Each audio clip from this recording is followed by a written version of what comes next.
Before we begin, I want to talk a little bit about pronunciation. And there are various ways to pronounce Hebrew. The main differences come about with the Bagad Kafat letters, so Beit, Gimel, Dalet, Kaf, Pei, and Tav, or Tau, depending on how you pronounce that.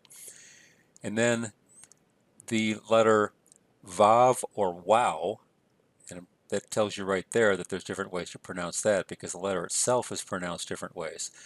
Then I'll talk about how we pronounce the four-letter tetragrammaton, the name of God, the proper name of God. So generally, Beit and Pei are the same across pronunciation. So you got the Beit with the Dagesh Leni is the hard B sound, and without the Dagesh Leni it's the V sound. And that's pretty standard across different types of pronunciation. The other letter that is standard is Pei, and so with the Dagesh Leni it'll be a hard P sound, and without it, it will be the F sound. And so those are pretty standard. Those two are pretty standard. Gimel, I find that typically you'll get G and G. Some people will talk about a GH sound, but I don't hear much difference. Generally, it'd just be a G. So those are very similar. And then Kaf, you'll often get K for the calf with the Dagesh Leni, a K, hard K sound. And in some instances, you'll get more of a ch sound for the calf without the Dagesh Leni.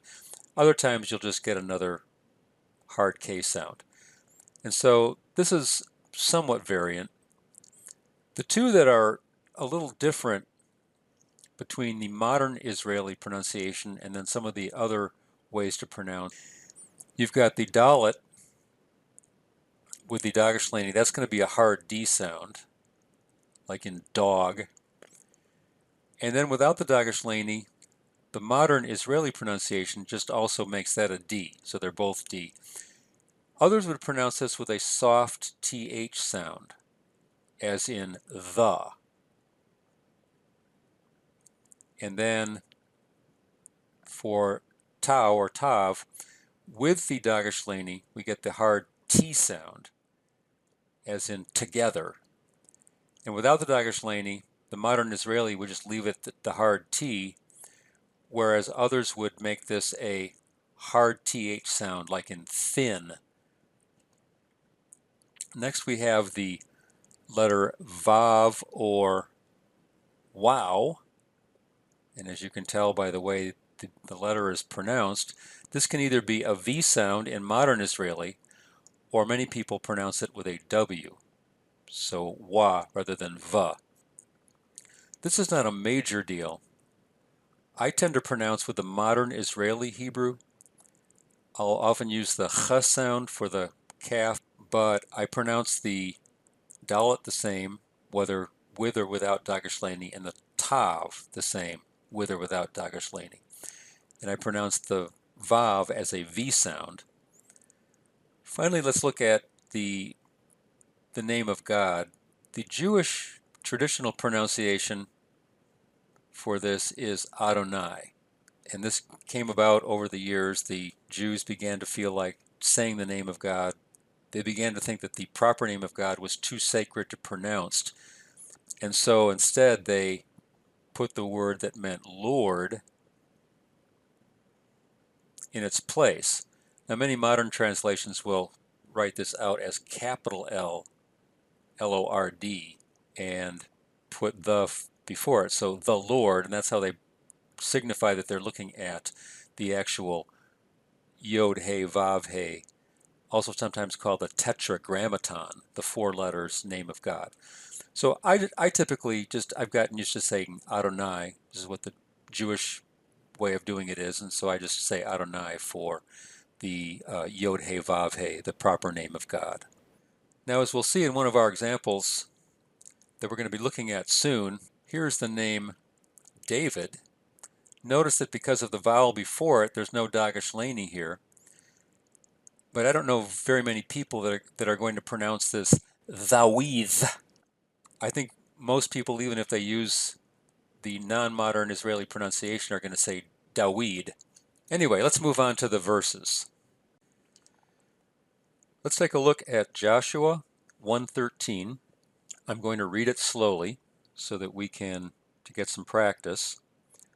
So we have Zakor et hadavar esher tzivah etchem Moshe Eved Adonai Lemor Adonai Elohechem Meniach Lachem V'natan Lachem et Haaretz Hazot. Now this verse breaks up neatly into two parts. I just want to briefly talk about the most important of the accents that we have. The most significant of the Masoretic accents is called the atnach. The atnach is a caret sign that's spelled atnach, and this is like a full stop. This is like a semicolon, a period, sometimes a comma, but it's a pretty hard stop. Okay, the other important symbol is the zakef katon. It looks like a colon that falls above a word. So that's this symbol here, zakef katon. This is something like a comma. And so when you see the zakef katon or the atnach, you're looking at a fairly decent pause. Many of the other symbols are lesser. So the Masoretes used to go a little bit crazy in terms of sub pauses. The ones that are really the most interesting for most of our purposes are the atnach and the zakef katon. The other main symbol that comes after every verse is the sof pasuk.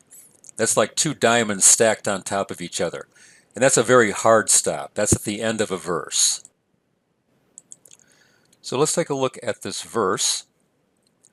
It begins with zakor. Now, or perhaps it would be better to say zachor, a little harder to say. This is an infinitive absolute, cal infinitive absolute. And sometimes an infinitive absolute, when used by itself and not in conjunction with another verb, can be used as an imperative or imperatively. And that's what's happening here. So we have the root is zakar, to remember. We are saying remember. This is Joshua talking. Remember et hadavar. Here's your direct object marker. And then here's your object, hadavar, the word. Remember the word. And then a little pause here, maybe not too significant. Esher, which, tzivah. So here's your verb, your PL perfect 3ms of the root sava, command. Next we see the direct object, etchem, you. And so somebody commanded you. We need to figure out who it was that did the commanding, and if there's an explicit subject that's doing the commanding. So we have Moshe. And it looks like there's more here. So a lot of learning to read Hebrew is learning how to group things. And so we have Moshe Eved Adonai. And so it looks like our subject is a compound here. We have Moses, the servant of the Lord. Now this is a proper name. So since it's a proper name, this means that anything in construct with it is going to be definite. So we have the servant of the Lord. So here's our proper name, the tetragrammaton Yod He Vav He, the proper name of God. And so we have Moses, the servant of the Lord. This is the one who commanded. So which Moses, the servant of the Lord, commanded you. So a little bit out of order. You have the verb followed by the direct object, followed by the subject. Oftentimes the direct object will appear after the subject, but not this time, and that's fine. Sometimes that's done for emphasis, and if you wanted to emphasize that, commanded you lemor. Here's a very common infinitive construct, and when it's used with the root amar, with a lamed, this is a lot like putting quotation marks. So now we have quotation marks that come before what follows. I guess I'll put them over here. Here's our quotation marks. And what follows then is a quote. So this is what Moses, the servant of the Lord, commanded. And here we have the content of what he commanded. Adonai Elohechem, the Lord your God. Notice the pronominal suffix, second masculine plural pronominal suffix on plural noun Elohim, Elohechem, but of course we're looking at it as capital G God, even though it's plural in form. Depending on the context, we often translate it as capital G God. And then we have the pronominal suffix, so it's your God. So it's the Lord your God. And then we have a hifil here, and I'm just going to give that to you because some of us have not had the hifil stem yet. This is a hifil participle, masculine singular, and it means to cause to rest or to give rest. This comes from the biconsonantal root nuach, which is where we get the name Noah, the one who was going to give rest. And so the Lord your God gives rest, or is giving rest. We can probably translate this as present tense. Lachem, to you. Here's your pronoun, lamed, plus the pronominal suffix. Lachem. And here we'd have another pause. It's a kaf katon. A little bit of a comma-like pause here. V'natan lachem, and he gave to you. Natan is just your CalPerfect 3ms of Natan, and he gave lachem. It's the same preposition, pronominal suffix we just saw. Et, there's a direct object marker. Haaretz hazot, and here's a common pattern. Definite article, noun, hazot. And so literally, the land, the this. Or we would say, this land. So let's go through the whole thing here now.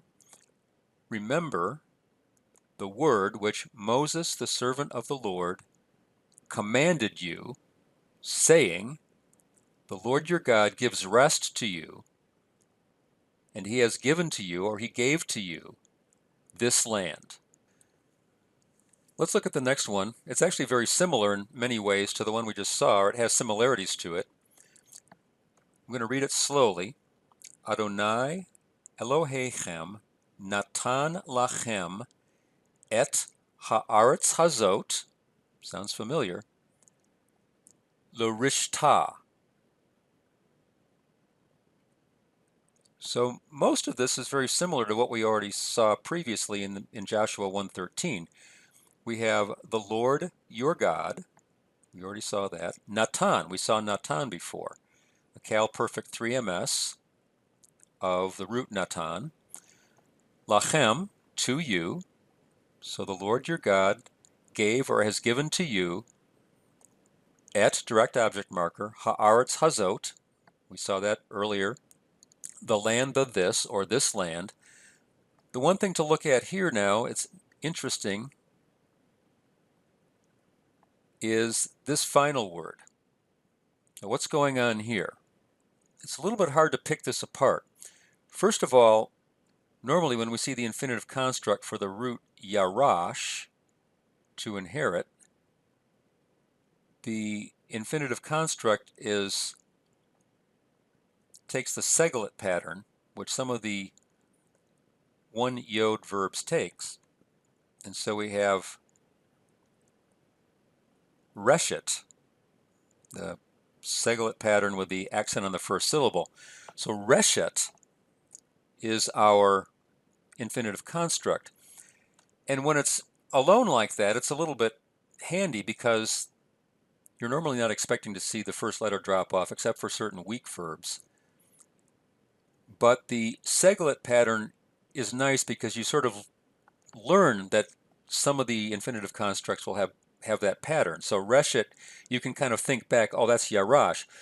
But here, notice that it's gotten kind of messed up because not only do we have the lamed in front of it, but the pronominal suffix on the end of it causes the vowels to change. And so this is a little bit more difficult to pick out. What we have is the preposition, lamed, followed by the infinitive construct, followed by this 3fs pronominal suffix. So why do we have a feminine singular pronominal suffix? Well, let's look back to what the Lord gave to you. He gave this land to inherit it. Well, it's referring back to Aretz, this land. Since Eretz is a feminine noun, the pronominal suffix has to match it. So to inherit it meaning the land. So let's go through this then. The Lord your God gave to you this land to inherit it. Let's look at one more here. We have Vayimloch David al Kol Yisrael. There's our atnak, so we have a pause here. Vayehi David Oseh Mishpat Utzedakah L'chol Amo. So we have a nice vav consecutive here. Vayimloch. And here's our subject, David. So, and David reigned al kol Yisrael, over all Israel. And that's a pretty easy beginning to this. We have an interesting phenomenon here. We have Vayehi. This can be a standard narrative discourse marker, meaning and it was, or even and it came to pass, or someone was. In this case, David was. Well, here's our subject. We're actually saying that David was something. And so, and David was Oseh. Now here we have a cal participle, masculine singular, of the root asa, to make or to do. And we can look at this two different ways. The participle can be used verbally, and it can also be used substantively, like one who makes or one who does. So verbally, it could be does or doing, and substantively, one who makes or one who does. But we have it connected with the to be verb, haya. And so we could look at this as David was doing, or we could say David was one who does, or in this case, one who did. And David was one who did mishpat, justice, tzedakah, righteousness. We could take our choice there. David was doing justice and righteousness. David was one who did justice and righteousness, or judgment and righteousness. L'chol amo, for all his people. So am is people, and then we have that 3ms pronominal suffix being possessive here, his people. So, and David reigned over all Israel, and David was doing, or and David was one who did, judgment or justice and righteousness for all his people.